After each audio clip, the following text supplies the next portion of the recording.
Everybody, it is April 20th. Not that that means anything to us good, upstanding, moral board gaming people. Yeah. You're listening to the Board Game Mechanics. I'm Joel, and with me is... Hey guys, it's Jason. What's going on? This is the home of zany banter, allegedly. The Zaniest. If we don't say zany banter in our podcast at some point, it's not one of our shows. So are we always this cool and collected? No, just wait till later when our interview with Jamey Stegmaier is on this episode. That's right, Jamey Stegmaier in this episode. That's right. And you'll hear me be paralyzed with fear and intimidation by his awesomeness. So yes, I'm going to go ahead. I'm sure that if you're turning on this episode, you would never go, I really want to listen to Joel and Jason, but forget that Stegmaier guy. I'm not going to listen to that. Maybe Mike. Mike might think that.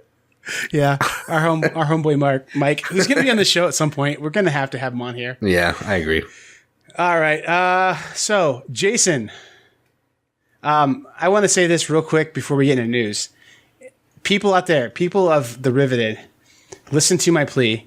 Come to our Facebook page and join hashtag the Riveted, the group, and also our Facebook page, because we are getting so remarkably close to our 300 goal, which then lets us unlock our stretch goals of doing question and answers on there via video. You know, the stretch goal nobody asked for. Yeah. So anyway, we do love it that you guys are on there making some noise. We had some new posters this week, posting some things they played. That's awesome. I need to actually send out some geek noise. We had some new posters this week, posting some things they played. That's awesome. I need to actually send out some geek gold to some people because I told the first 5 that posted a picture of a game they played would get some geek gold. I'll be reaching out to those people, and I think there might still be one slot left. So if you get over to hashtag the Riveted and post what you played this last weekend, you might be able to get some geek gold. And we have a poll for our next Hall of Fame game as well. So you can check that out and place a vote. I'm not sure that anyone's going to take it from Happy Pigs at this point, but I mean, you guys can vote for whoever you want. It's cool. Yeah, Happy Pigs is running away with it, which is kind of weird. I think it's actually behind viticulture now, honestly. So, because I changed my vote, Jason. Oh, good. As you should have. We'll get into that later. But also, thank you for being over there. And I can't imagine a universe in which you're listening to this podcast and you aren't on that Facebook page, because that Facebook page is so much more the heart of what we do. We're a podcast, and we have a podcast page on Facebook. But if we really honestly do more with that than this podcast, and there's daily updates, daily content on there. So that's awesome. And please get over there and join the community. It's an exchange of ideas. It's not just Jason and I talking to you. You can talk back and give us some thoughts. Agreed. We love feedback. Well, enough of that.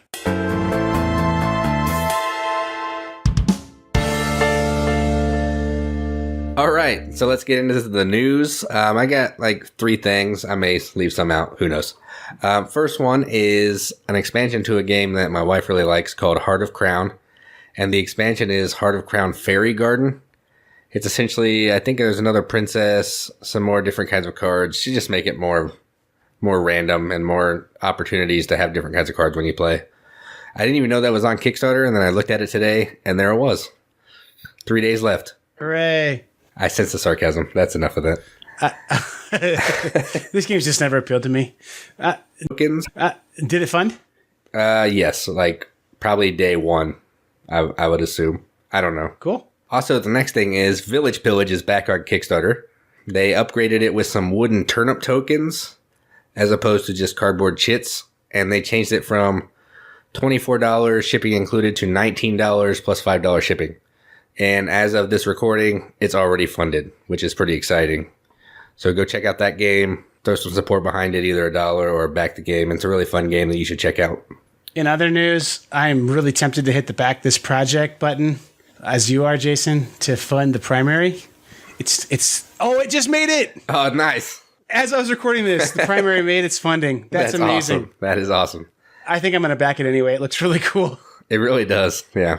So that was an extra piece of news. The interview that you did with the creator that a couple weeks back was a really nice interview. And you can tell that he's a guy who is just right and decided, hey, I'm just going to do it. You know, he went for it. So really cool. So excited about that making its funding. Congratulations to Mountaintop Games. And was that Matt Kwok? Yeah, Matt Kwok is the designer of that, yeah. Awesome. All right, the next piece of news I just found out about before I was recording. We started recording, and this is a Red Raven Target exclusive. Crazy. Called Megaland.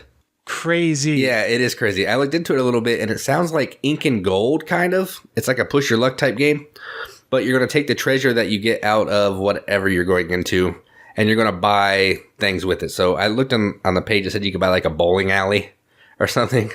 So you're just getting the treasure, then you're buying buildings and stuff to get points. It seems really fun, and it's Red Raven and Target. That's amazing. Right. And that might mean that we'll see other things Red Raven and Target, huh? Maybe this is a gateway to sneak in like Empires of the Void 2 or, you know, something like that into Target. That'd be awesome. Yeah, that would be awesome to give that a go. In my heart, this game's called Megaland. And to me, that brings up visuals of like Walmart. And so in my heart, I'm hoping this game is like I'm hoping it's like a make fun of Walmart game that they sell at Target. I don't know. I don't think it is, but that would really be pretty awesome. The artwork is really cool. So I don't remember people at Walmart ever looking like that, but whatever. A Red Raven game with good artwork. What? Yeah, exactly. All right. And the last thing I just wanted to touch on, just because it's so ridiculous, is Godtear. I think it's Godtear because the story is about tears from the gods falling down to the earth. Is 898% funded, over $379,000 raised. And because of one word, minis. Good job, Steamforged Games. You're my good boys, and I like your good company. I'm still waiting on my Guild Ball set to get here for my Guild Ballers podcast, but you're my good boys, and I'm so proud of you. Good job. Very happy. Minis.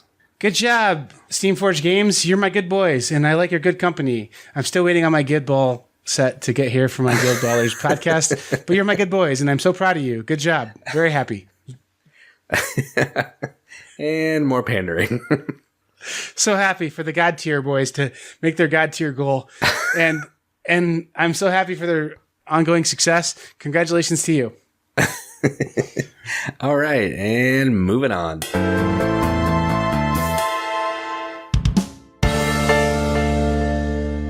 All right, Jason, I think you and I both had an awesome weekend last weekend of playing games separately from each other. Yes. And I'm really interested to hear about this first game you have on the list. Go ahead. All right, so the first game I played is Rajas of the Ganges. And this game, it's a worker placement game, but you're using dice as resources, not as actually the workers. So you have to go around the board, collect dice, you're going to roll them, and then based on the pips, you're going to be able to do certain things, and based on the colors, you'll be able to go to other spots. The interesting thing about this game is your money is going one way around the track, and your points are going the other way around the track, and the first person who gets the two tracks to meet triggers the end of their game. And then your score is essentially how far your tokens cross. So if two people meet, it's whoever can cross their tokens the most wins the game. Yeah, it's super cool. It starts out really slow, and then all of a sudden, like, it's just flying. Like, people are getting like $30 a turn or like 10 points a turn, and the thing is just flying around the track. It's a really fun game, and I had a great time playing it. That's cool. I had this one on pre-order, and then I saw that you got a copy, and not that like I can't own the same games as you, but I was like, if Jason's going to own it, I'll just play his copy before I buy it. So I think I'll do that. But man, it is such a pretty game.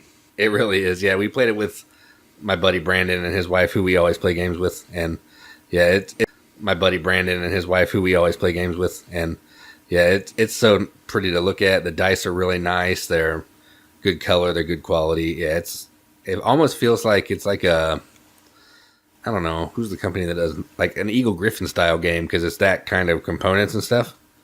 But yeah, it's just like Huck, I think. It's really nice and really pretty. Yeah, Jason, it's probably the prettiest game since Flying Buffalo Games Nuclear War, for sure. I don't know. Nuclear War is almost, that's pretty stunning artwork right there. It's the best that you could do with a pair of scissors and construction paper when that game came out. Those guys are awesome, honestly. Like, and I guess that game's decent because they've been selling it for like 40 years now or something. But those guys are the nicest people. If you ever go to a con, look for the Flying Buffalo guys. Like they seriously, they will the president and CEO of that company will sit down and play a game with you like for hours. It's really awesome. That is awesome. Awesome. If I'm going to be honest about it, I will look forward to playing that at some point here in the future. The game I played is another one that you got me excited about. This is one that your wife has in her top 10. And I thought, you know what? She has pretty good taste in games. I'm going to see what that game's all about. And so I did. I checked it out. I bought it on a pretty good sale.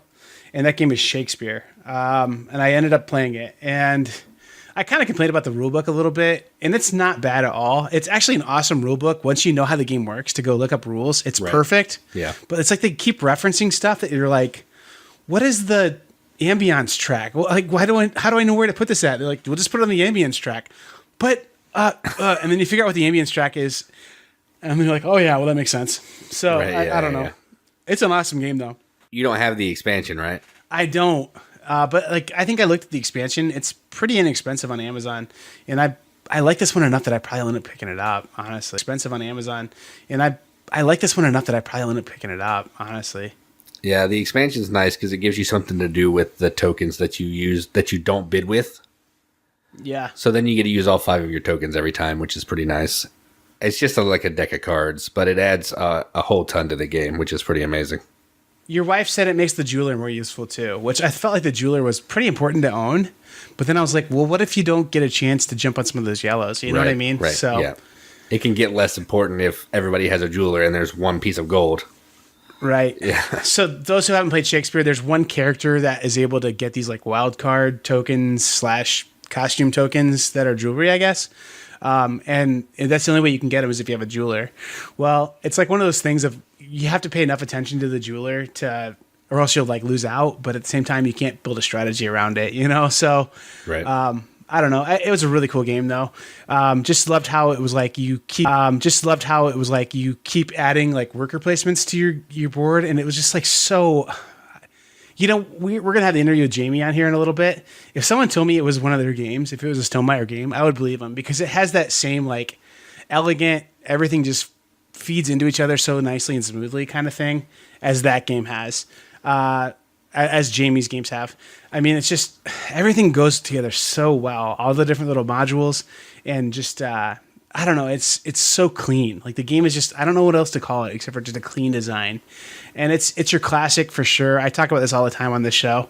It's one of those games that the sum of its parts, it far exceeds that with fun and gameplay. Like if you told someone it's a game where you're going to take cards and then you can put things on them to activate them and put like chips and circles on other cards, you'd go, okay, cool. But like once you play it, just how well it all balances out and how cool games all balances out and how cool it all is. It works. It's just good. Yeah. The thing that blows me away on this game is it's from Astari. Like they're not known for making like amazing games, really. They have some good games, but this game is amazing. It really feels like it could have been put out by like Z-Man or Rio Grande or something that's actually a established company that makes lots of good games. So yeah, I don't know. That's just cool to me. Yeah, I just felt like it was a really good game. The art's really good on it too, especially for a Starry game or whatever that company is that put it out, for sure. All right, so I played another round of Vinhos, and I played on the Z-Man version, not the fancy one you have. So I played it with some people who actually don't know a lot of Vital Lacerda games, and it only took me about 15 minutes to explain. And we played it in about an hour, a 3-player game, which was pretty nice. I just showed them the parts, told them what all the stuff did, and then I said, we'll discuss the wine fair when we need to discuss the wine fair. That way we didn't get bogged down with it while, and I discussed loans. And I said, when you go to the bank, I can explain more of that. So let's just focus on this, and then when you take one of those actions, we'll go into it further. But yeah, it was amazing. I lost real bad, but it definitely, the bank and not having cash on hand really makes that game come alive. Like, it really makes you have to ponder just going and blowing all your money in the first round. You need to make that last for a little bit and spread it out. And it was a great game. Yeah. I enjoy that one a lot too. I think I think the 2010 version is the way to play. We talked about that last episode, but I'm glad you got another play in. And it's one of those games that it doesn't have to take forever. I mean, it doesn't. I mean, if you have people who are kind of planning their actions ahead of time, but I'm glad you got another play in. And it's one of those games that it doesn't have to take forever. I mean, it doesn't. I mean, if you have people who are kind of planning their actions ahead of time, you can't be blocked on it, you know? So, I mean, right. I don't know. Just kind of figure out what you want to do and go. So, yep. Yeah, another good one that it might be a little heavy for like the Journeyman's Hall of Fame. It might need a special spot in like the Hall of Fame of heavy games or something. I don't know. Right. So, yeah. So, Istari Games, going back to them, one of their games that is awesome that everyone needs to check out is Spirium. But you can't check it out because it's out of print, and I don't even have a copy. So, anyway, I just thought I'd add that as a little addendum. Yeah, that game does seem really cool. And then Sherlock Holmes, I think is Istari at 1.2. But, yeah, other than that, you're right. Like, their games aren't really that well known. Shakespeare is definitely their most well known game. Jason, you made me go look it up. Yeah, I mean they also have like Metropolis and Mykonos, the one about the museum. Mykonos, or however you say that. Yeah, they have some good games, but none of them can hold a candle to Shakespeare. That game is just head and shoulders above all of those. Yeah, I think you'll have to talk more about it too at some point, Jason. You'll have to play it and talk about it too, so we can both rave about it. Yeah, I agree. It's awesome. Like, I got done playing it, and I was like, this is probably a top 20 game. I mean, I just really enjoyed playing it. And I played with a guy who doesn't normally pick games up very quickly, and he learned it no problem, was competitive. I beat him by a couple points just because he couldn't pay an actor, so that worked out really well for me. Yep. So, well, that was the little bit of like yogurt that you eat between courses, because I'm going to talk about something now that is just like pure, like French cuisine about what I played. I played Happy Pigs with the Farm Friends expansion. Okay, with the Farm Friends expansion. And I mean, like, Jason, you can go ahead and just mute your microphone for a while because I'm going to talk. I love this game. I know that you're like okay with it, but the Farm Friends expansion is seriously $4, and it adds like 3 different kinds of animals to it. And they do nothing in the game at all except for look different. That's all they do. But it's fun. Like, you have that's hilarious. Now and little chickens and little cows. And this is one that my wife played. And okay, so I feel like I'm doing really well when I get over $200 on this thing. Like, I think I got like 240 when you and I played. Right. She scored 309 points. I was like, are you kidding me? How did you do that? And I remember I looked over her board at one point, and it had like 8 huge. She had cows. She had 8 huge cows, and I was like, is she cheating? Like, what's going on here? Like, so are you serious that all those extra animals do nothing? They add nothing to the game. 100% dead serious. Do that. Because every person can have their own little set of their own unique animal. That's kind of cool, actually, yeah. The problem is they need to sell, like, you know how Smash Up has that big geeky box where you get all the expansions in one box? Yeah. Like, they need to do that for this game. They need to have, like, the Fat Pigs box. I mean, like, so I can fit all the expansions in there and stuff. Because I had them all in their own little, like, Tupperware bowls, so it comes out quick and gets played. Well, now I can't do that. I've got a bunch of stuff bagged, and it takes, like, 6 minutes to set up and tear down now. So it'll never hit the table. I think you're the only person that has that problem, I'm sure. All right, listen. I'm counting on the Riveted. At least one person in the Rivet out there has to have played this game. You got to wrap it up for me, guys. That the Happy Pigs is a solid game. It really, I mean, for a game that looks like a hobby game that is like throwing pigs into a basket is what you would guess is happening in that game based on the cover. It's a much cooler game than that, for sure. You don't have to sell it to me. I played it. I like it. You think I like it less than I do, but I really do like it. All I'm saying, for sure. You don't have to sell it to me. I played it. I like it. You think I like it less than I do, but I really do like it. All I'm saying is it should be your number 1 favorite game of all time, Jason. I mean, that's all I'm asking. You're right. You're right. Being in the number 2 spot is just wrong, I guess. Sorry, Vidal Lacerda. No, it's an awesome game, and I've not played it with anybody who's like, yeah, it's too brain burny for me, or like it's right, it's too luck based. I mean, like, it's just a good balance of fun. But I did definitely play it. I was gonna put something else on here that I played, but I'll wait till some other time to talk about the other one I played, just because I wanted to bring up Happy Pigs again. Right. We're riding that Happy Pigs train to the moon, buddy. I don't know if trains go to the moon, but this one is. We're going to bring revolution and happy pigs to the masses. That's what we're doing. That's right. You better buy your copy of Happy Pigs now, because when it goes out of print, it is going to be hard to find. They're going to be worth some money. They're going to be gold. Okay. When everyone's grandma owns a copy of Happy Pigs, and you do, because it spans all generations, all creeds, all colors, all nations, everyone's going to love Happy Pigs after we're done. Except maybe vegetarians. They might have to change it with like carrots and stuff. My wife was really funny playing this game. She was like petting the pigs. She was like, "Oh, poor guy, I gotta sell you, but I'm sure you're just going to a place where you're going to be in a petting zoo." Yeah. Never mind the card that says Bacon Festival or whatever. What? Pigs can't enjoy a bacon festival? Be in a petting zoo at a bacon festival? That'd be kind of twisted, actually. That would be, this game's taking a whole dark turn. All right, Jason, talk about something different. All right. I played Council of Four. Not the CMON version, because I'm angry at that one. But the old one, the original printing. Essentially, Wait, is it Simon? The old one's not CMON, the new one's CMON.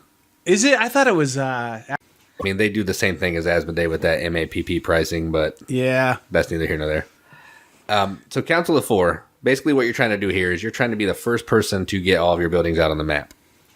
And if you can build in certain color cities first, you're going to get a pile of points. If you can build in one whole region of the board, you're going to get a whole pile of points.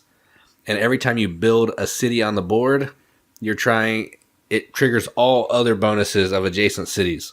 So you can get like 9 bonuses, a whole bunch of points, a whole bunch of coins by putting one building down. The trick about this game is you have to use cards in your hand to influence these 4 little meeples that are in these councils. There's 4 councils with 4 people. For every color card you can match to a person, you don't have to pay any money.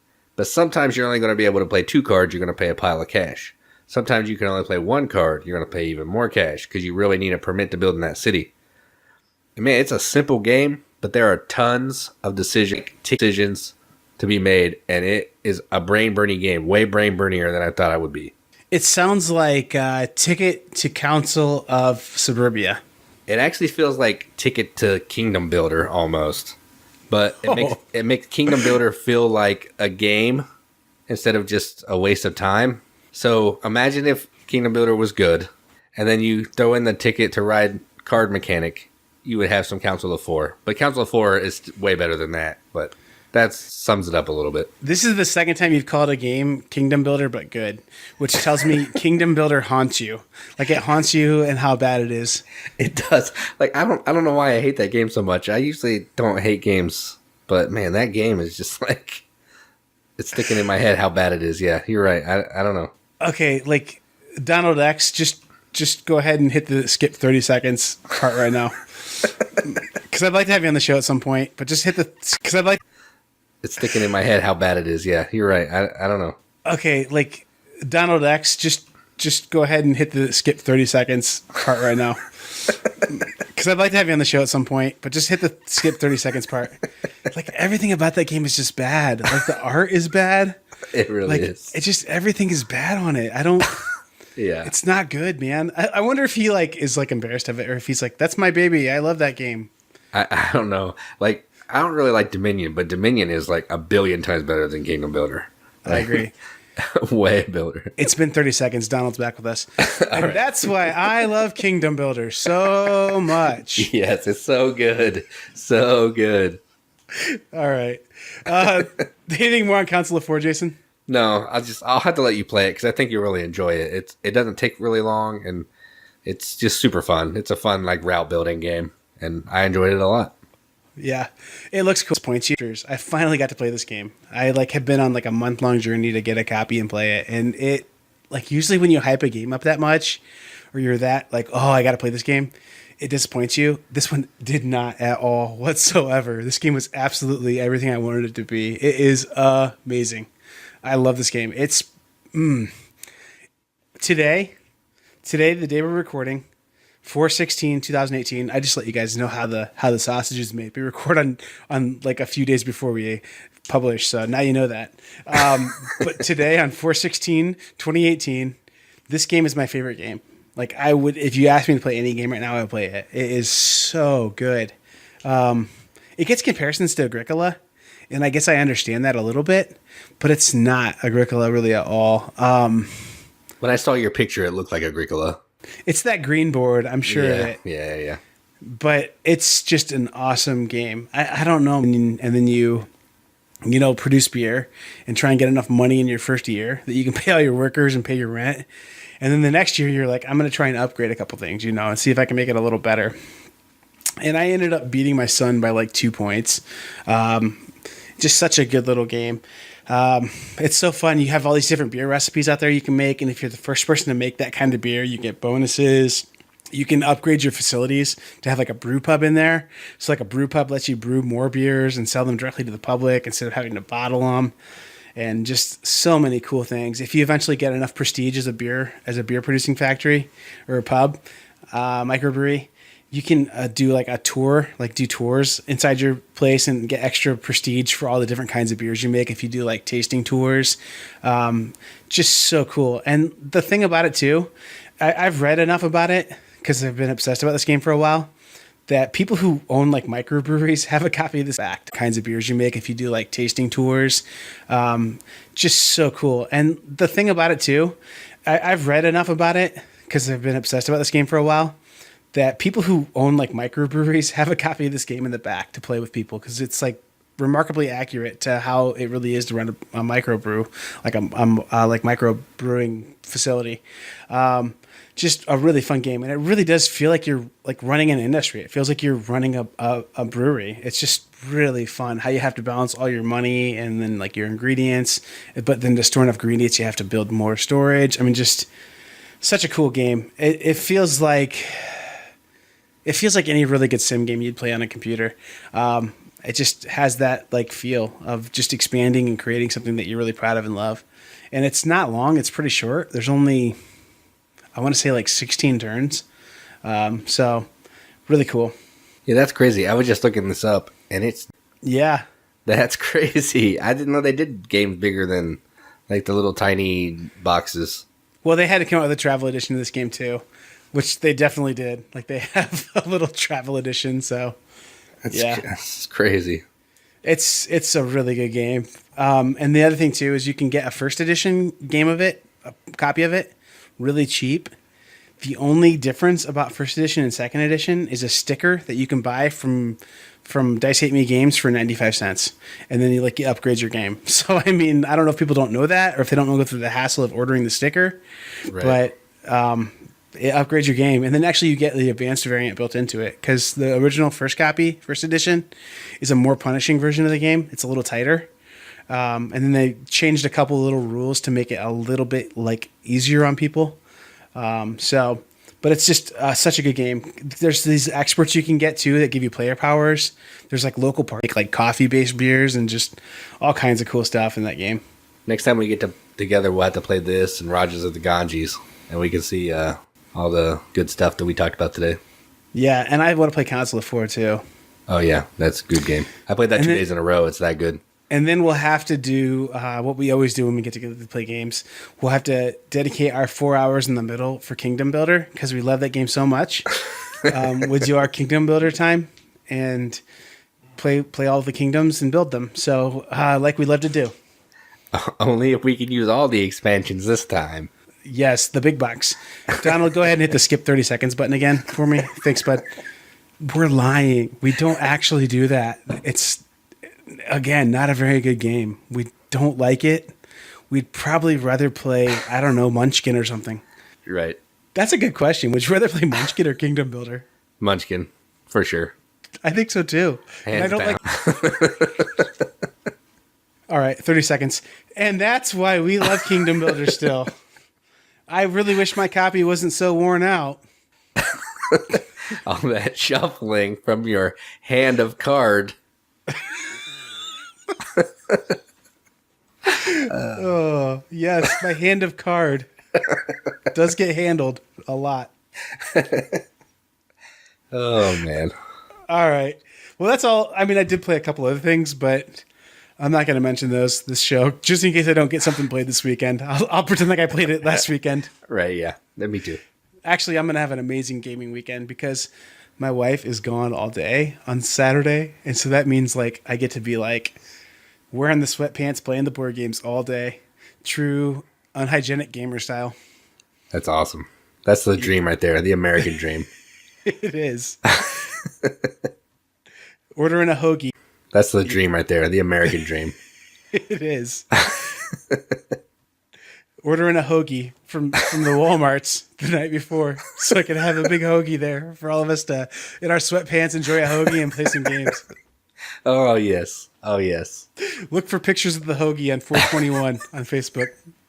All right, so I guess our passphrase is, how many feet of hoagie do I need for my board game day? How much hoagie is too much hoagie? Oh, man. Jason, can I tell you something really fun? Yeah. I forgot we have another segment in this episode. All right, deep breath.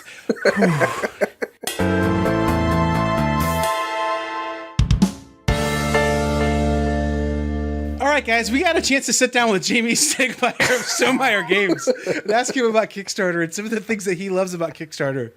And we also got to talk about some of his upcoming projects. It was a really nice interview. He's a great guy.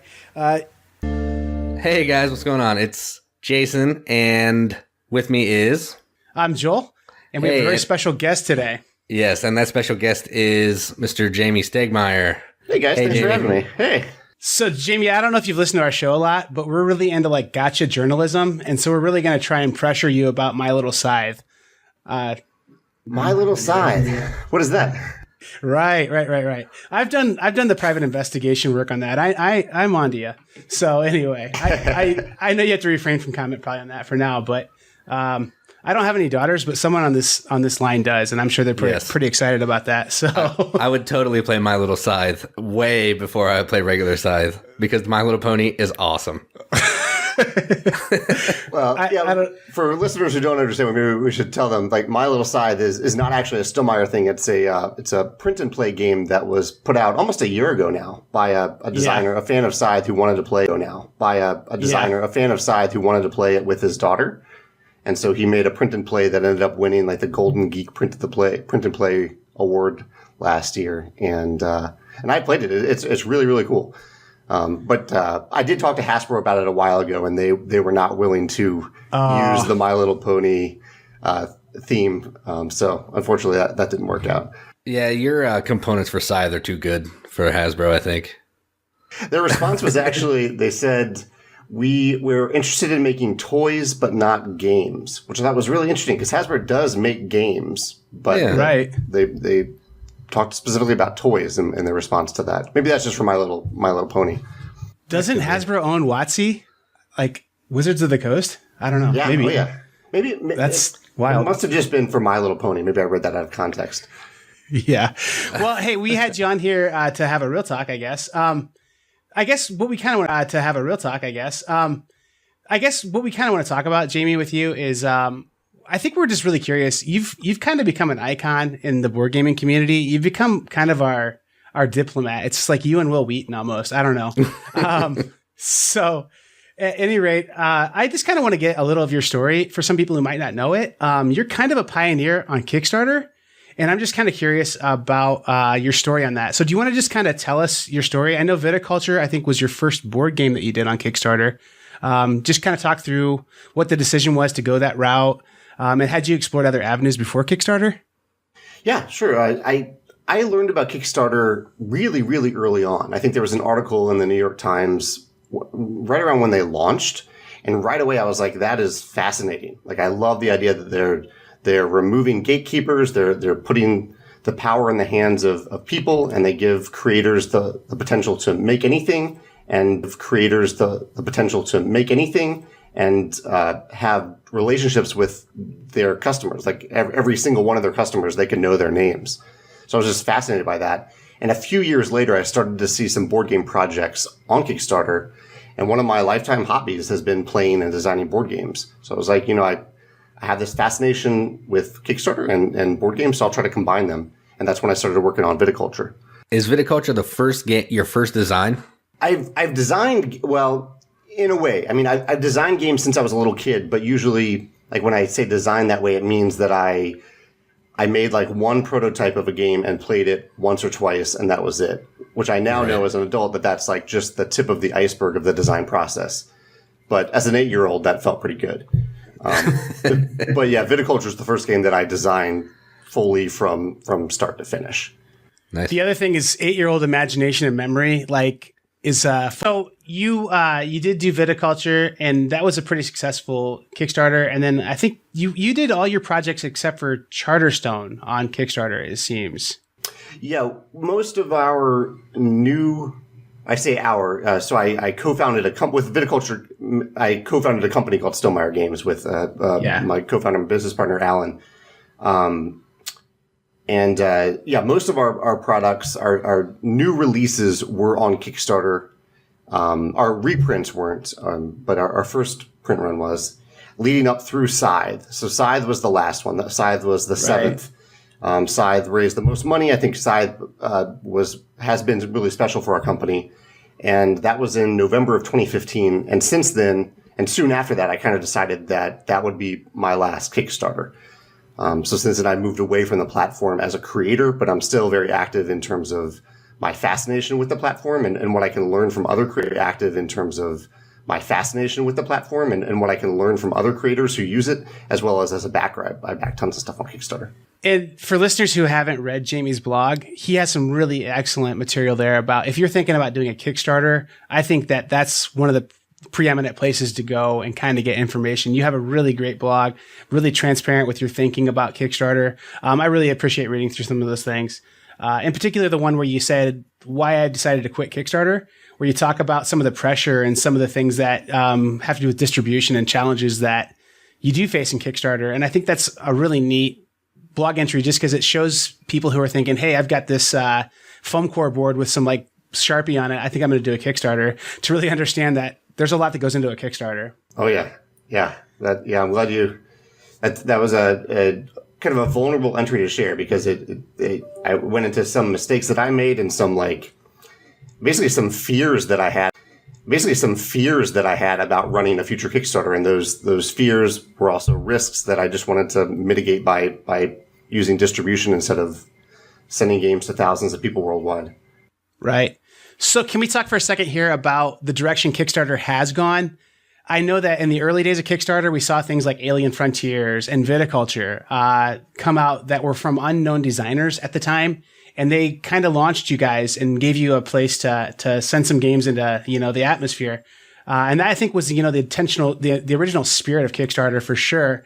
Since then, we've seen some companies like, some larger companies really use it as more of a pre-release or pre-order kind of, tool. How do you feel about that? Is that something that you are kind of like to each their own, or is that, it feels like you kind of have gone away with that as your company has grown. Can you talk a little about that? Yeah. So my general philosophy about any project is doing awesome things for their backers. I support what they're doing on Kickstarter. I think we all have different motivations behind why we've used it. All the creators who have used it. Like I talk about, like funding is one that does stand out. And you look at companies like Coolmini or not, where they're publicly traded companies. So we know that they make a lot of money and that they probably have a decent cash reserve. But what we don't know, and what they don't know is the demand for their games. Like they're raising money for Zombicide right now. They maybe had a rough idea of how many copies they'd need to make in the first print run, but they definitely didn't know the exact number. And Kickstarter lets them know that number. It helps with buzz and marketing. Hopefully it helps with like stretch goals and making the game better and making it cooler than what it could have been. And many creators use Kickstarter to build community and build this, this hub of excitement of people who are sharing a passion for 30 days and then for however long it takes to make the product. I think all that's awesome. Good way to put it. In my opinion, if you're doing cool things for the backers, that's great. I know some people are concerned, and maybe you might be alluding to this, that sometimes the bigger creators get in the way of the small creators, which I think that can happen, but it is a pretty big space too. That's a good way to put it. And I know that there really is. I don't know, not like but when you produce Charterstone, you probably had a good feel for how many copies you would sell. But I know that with like lead times to get a game produced, you don't want to short that, but you don't want to be in the $7 bargain bin on Miniature Market or something either, because you produced way too many copies. So that's definitely a risk. It's interesting that you guys have decided to go not the Kickstarter route.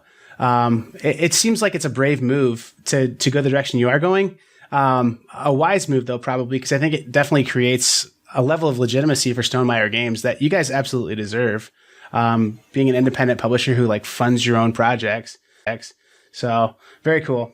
Yeah, I was surprised, even with Scythe, which was pretty well received out of the gate, and we were already like making more print runs. There were still reviewers that like dismissed it as a Kickstarter thing, or they look at the components and be like, oh, these are like, obviously there's a Kickstarter project, but it was just a game with nice components. Like there are plenty of games with nice components. And so while that wasn't a motivation for me, it was kind of refreshing with Charterstone, where I sent it to certain reviewers and I was like, hey, just to let you know, this was not a Kickstarter game. You don't have to say that anymore. You just look at it like a game, like any other game. That's sad that it had to be that way, but I understand kind of a relief that you might get from that. So Jason and I are definitely excited about an expansion coming from your company soon, and it's not the one that most people are excited about. Right, yeah. We're huge fans of Euphoria, actually, so we're looking forward to that for sure. Is that gonna be coming out before the side expansion, or what's the timeline on that? Euphoria. Is that going to be coming out before the side expansion, or what's the timeline on that? Euphoria is, so it's been, I don't know if you followed it, but it's been kind of a long time coming. I think we've talked about it for a couple of years now, and I am not the designer of it. I did not have any ideas for it, basically. So I asked Morten, our part-time employee in Denmark, who mainly makes the solo versions of our games.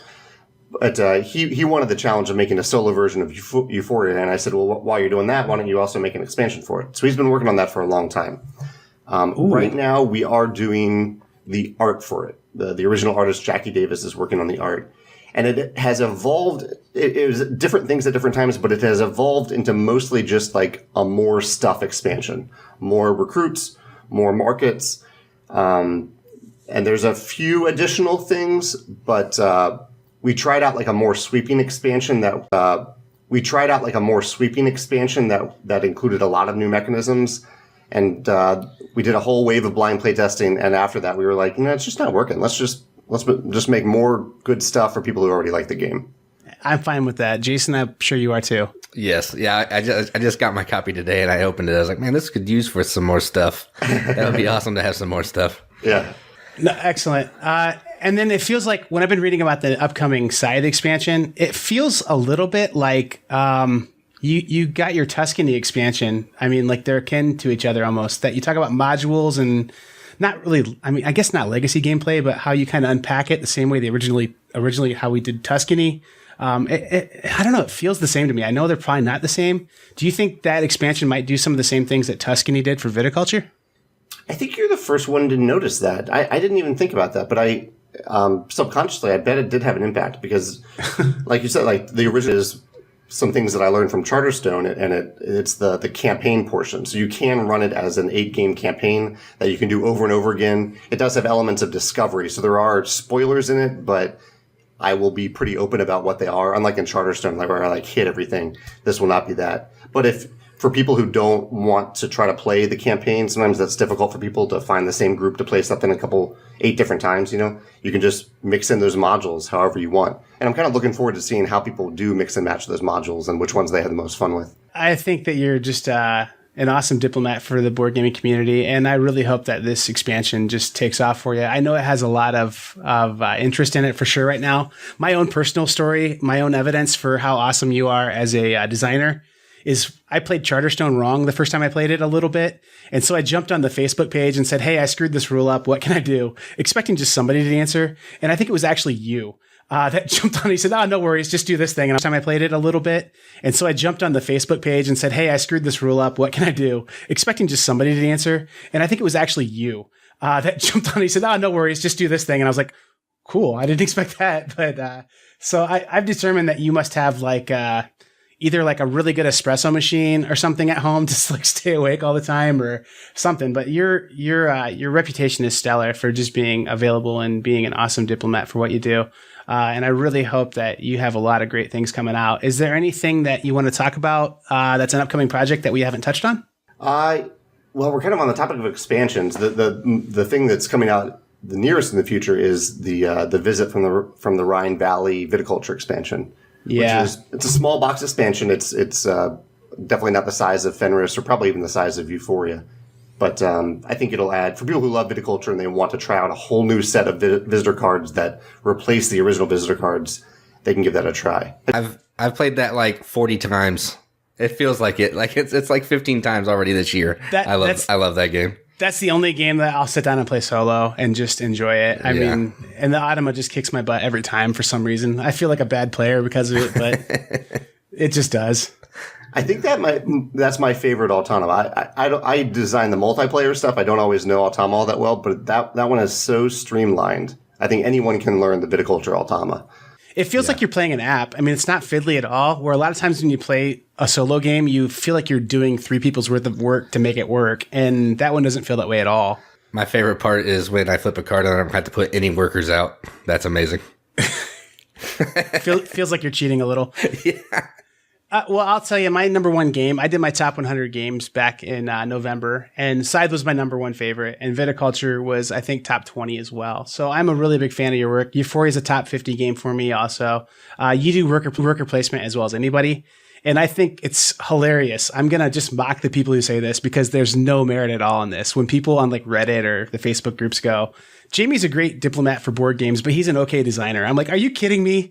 This guy's like got like multiple top 20 games. I mean, just amazing designs. So I defend you. I'm a evangelical and an apologist of Jamey's. So well, thank you. That means a lot to me. I think this will be kind of an interesting year for us because all our next 4 games are not designed by me. They're all kind of developed by me. I've definitely had an impact on them, but I'm curious to see how they're received by you guys, by everyone who's maybe played my games, but and maybe you'll see some of my influences on these games, but I'm kind of merging more into being a publisher than just a designer.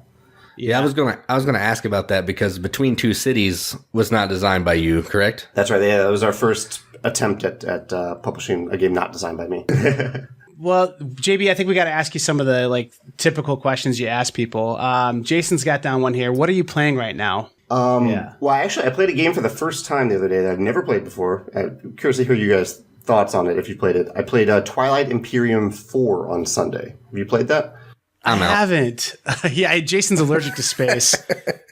I haven't played 4. I've played 3, but I've heard 4 is a much better experience. 3 got a little bit like you could have a cup of tea between your turns kind of thing. It got bogged down pretty bad, but I've heard 4 is excellent. I did. It was definitely outside of the range of length of games that I usually play. But as Twilight Imperium goes, it was a 5-player game and it took us 5 hours, which I don't think is all that bad. No, not at all. Yeah, that's nice. Yeah, and it's one of those games. I do these favorite mechanism videos, and it's one of these games that has like 20 cool mechanisms in it, which makes it over the top in many mechanisms in it. Which makes it over the top in many ways, but there's a lot to pick from. It does a lot of cool things. It's one of those that I wanted to play as a designer so I could learn from it, and I'm glad I did. I have a pitch for you, Jamey. I want you to design this game, and you can just put my name in there, like inspired by or something. Sure. Yeah. So I was watching one of your Q&As on Facebook the other day, maybe a month ago now. I was homesick, and I was actually able to catch one live. And you mentioned some of the projects you were working on, and one of them was like an IP licensed game that you were working with another company to produce a game that had a license to it. Yeah. And so I was thinking about that a little bit, and I was thinking it's got to be a Scooby-Doo game. And so I was thinking you've got to come up with a Scooby-Doo Dungeon Crawl Legacy game. So if you do make that, just give me a footnote in there somewhere and send me a review copy, and I'll be really happy. So take that football and run with it. It's yours. That's awesome. That'd be an amazing game to play. Did you happen to hear what that IP was? I didn't. Is that public? What IP was? I didn't. Is that public now? Yeah, I ended up revealing it because I have given up on it, which I've never really done with the design that I've gotten this far along with. But it's a book series that I absolutely love. And after 4 attempts at designing it and trying it and then scrapping it and doing it again, I just realized that I can't do it. And so I kind of put it out there to the world the other day to say, hey, I love this IP. If you want to give it a try, design it and send me the game and maybe we'll publish it. It's a book series called Red Rising. Have either of you heard of that? I haven't, but you're intriguing me already because you have good taste in making games. You probably have good taste in books. I can't say that for sure, but yeah, I personally love the book. I mean, it's a kind of a dystopian. It does have space in it, so I don't know if that'll appeal to you, but it's a space dystopian fiction, and it's a great book. But yeah, so that was happy. It wasn't Scooby Doo, but maybe now that I've given up on that, maybe I'll try Scooby Doo. I had the same problem with my Anna Green I was trying to make, so I don't know. Yeah, it was just tough. Red Rising, I'll have to check that out. And actually, you've done publishing before you did the board game world, if I remember right. Like doing some stuff with publishing early on, before even like you did viticulture, if I remember right. That's right. You have a good memory. Yeah, I was a project manager at a book publishing company, and then my first foray into Kickstarter was actually with a very small local fiction publishing company that I helped to found. I'm glad you're still like in that he's okay category. I'm not creepy yet, so no. If I start telling you like what color shirt you have on right now, then it gets creepy, I guess, yeah, right? That's where you cross the line. Well, I'll back up then, I guess, a little. Yeah, another question that we like to ask everybody is, who is your favorite designer right now, besides yourself? In general, I have a top 3. Can I say 3? Yeah, absolutely. My top 3 are Uwe Rosenberg, Alexander Pfister, yes, Rob Davio. You like Pfister? You like his work? Oh, I love his work. Yeah. No Feld? Feld is one that I admire, but his games are hit and miss for me, for sure. Mine's Jamey Stegmaier, Philip DeBerry, and Alexander Pfister. So you're in good company there. You guys just are really great designers. But with Pfister, I love that his designs are all so different from the other ones. And I think you can say the same thing about you, too. You've done worker placement in so many different kind of cool ways. I really like it. I go to him about once a year, and I say that I want to publish a game from Alexander Pfister. And he's a really nice guy. He says that if he ever has one that fits our submission guidelines, he might consider it. Isle of Skye is one of my favorite games, just period. I'm ready for you to do a game with Vital Lacerda. That's what I'm looking forward to. A few people have said that his style is actually very different than mine. Because his games are, I don't know, they flow very different than mine. And other than, like, Euphoria is a tough game to teach, but Euphoria is the closest I have to his games, because his games have all these interconnected elements going on. Yeah, are you a fan of his games? Oh yeah, he's got my number 1 game, The Gallerist of all time.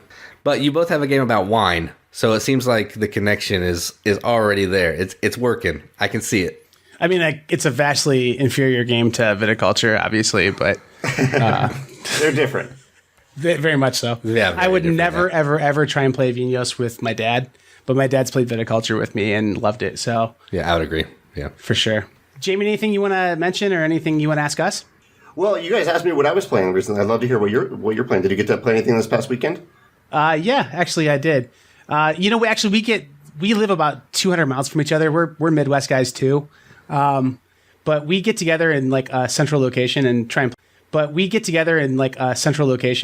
play games sometimes. And actually not last weekend, but the weekend before, we played a bunch of games. And it was the first time we've not played one-year games when we get together. But we tend to play viticulture. I get Jason to play Scythe, even though it's not Traders in the Mediterranean. And it has fighting in it, but I make do. But what I'm playing right now, I'm really liking Great Western Trail. That's a favorite of mine right now for this season of life. I do love viticulture. It's been a perennial favorite of mine for sure. Euphoria's come back on strong with me, and like Jason said, he just got a copy of that. So I think he saw my copy and got the board games that he covets bug, so he had to get a copy himself. So yeah, absolutely. And that's what I've been playing lately. Jason, what's made your list lately? I played some Vinhos. I actually played Viticulture. I've been playing a lot of Dinosaur Island because there's a little convention here in town called Geekway to the West. I played it last year, and it was one of the few games where I played it twice at the same convention because it's just such a good game. I have a lot of fun with it. It's a great game. I thought about asking a weird like St. Louis-based question about how like you need to make a game about brewing beer, or how upset you were that you didn't come up with the Lewis and Clark game yourself. I don't know, but I thought that was a little too obscure. Well, we do I don't know if you've noticed, there's a little Easter egg in every one of our games that shows the arch in it, the St. Louis Arch. Oh, that's cool. It's in the art of, I think, every game or every game in expansion. Yeah.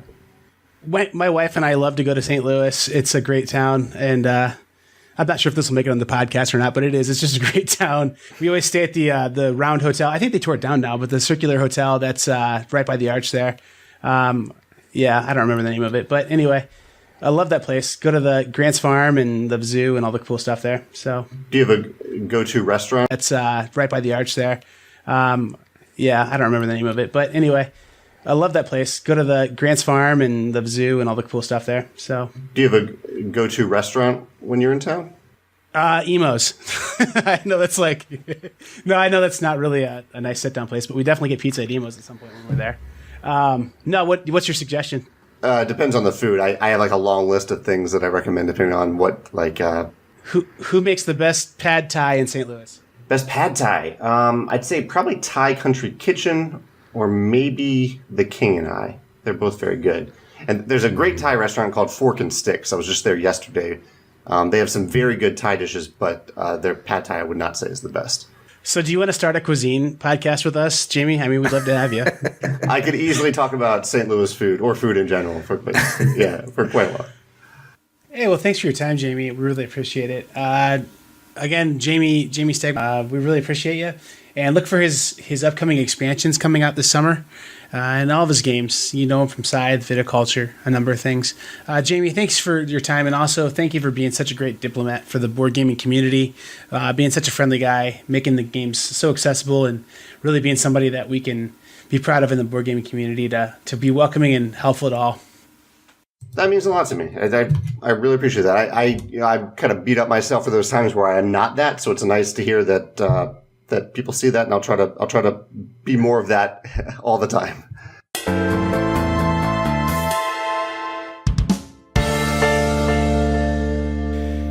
All right, cool. That was Jamey Stegmaier, again of Stonemaier Games. What a classy, awesome guy. Classy's so overused in general, but not enough with Jamey, because he really is. He's a class act. That guy's awesome. Right. He came onto our podcast, a podcast of two nobodies, just to give us some of his time and his insight, and that's he didn't have to do that. That's amazing.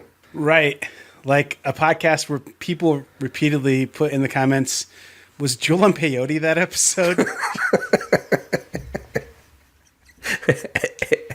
Yeah, we'll leave that for everyone to decide. Yeah. I wasn't this episode for sure on peyote. So I've never done peyote in my life. The coolest parts about that interview were the parts that he said we couldn't publish, the parts about him asking me how I knew about the Scooby-Doo game and kind of getting a little aggressive about it, saying like, was it Feld that told you about the Scooby-Doo game? I told him if he told anyone I was going to cut him. And like, I was like, whoa, Jamey, like chill. I just guessed, man. And he got really mad. So I don't know. So that's true. Designers don't like it when you spoil their secrets like that. Yeah. I'm lying. Jamey definitely did not see he was going to cut Stefan Feld. Another shot. Oh, I don't know if that got edited out or not. If it did, that's probably for the best. No, honestly, what a cool guy. And like, honestly, just the fact that he made time for a nobody like us. Like, all we could give him in return is we will give you dozens of listens in return for your time. Dozens. Literal dozens of listens. No, we're actually growing like a little train here, guys. So I guess if you haven't subscribed, please do. And if you haven't left us an awesome review, I mean, like, any review will work. But hopefully if you listen to minute, 55 of this insanity, you maybe like us a little. So give us a couple stars at least. I don't know. But that really does help. It helps us to keep our mojo rising. And it also helps people to find us, which is a lot of fun for us to get more people in the Riveted, living that Riveted life. And so this gives me a good chance to announce our new project. It also helps people to find us, which is a lot of fun for us to get more people in the Riveted, living that Riveted life. And so this gives me a good chance to announce our new project, Jason. We're going to have a series of T-shirts with stickmen on it that say "Life is Riveted." Oh, that's a good idea. Like that is a good idea. I was like, dude. A little rivet with like arms and legs. It says "Life is Riveted." That is a cool idea. I like it. Our Life is Good T-shirt for us. The only way it can be any cooler is if we can somehow like incorporate big dogs. Then we'll have every awesome 90s brand put into one thing there. We need some Chuck Taylor symbol on there too. That would be sweet. Oh, that would be sweet. I think that was kind of one of the cooler things is one of our board game meetups. Like we all took our shoes off and there was like a pile of Chuck Taylors at the front door. It was awesome. Yeah, it was pretty sweet. Chuck Taylors, the official board gaming shoes of board game boys and girls. Well, anyway, guys, thanks for...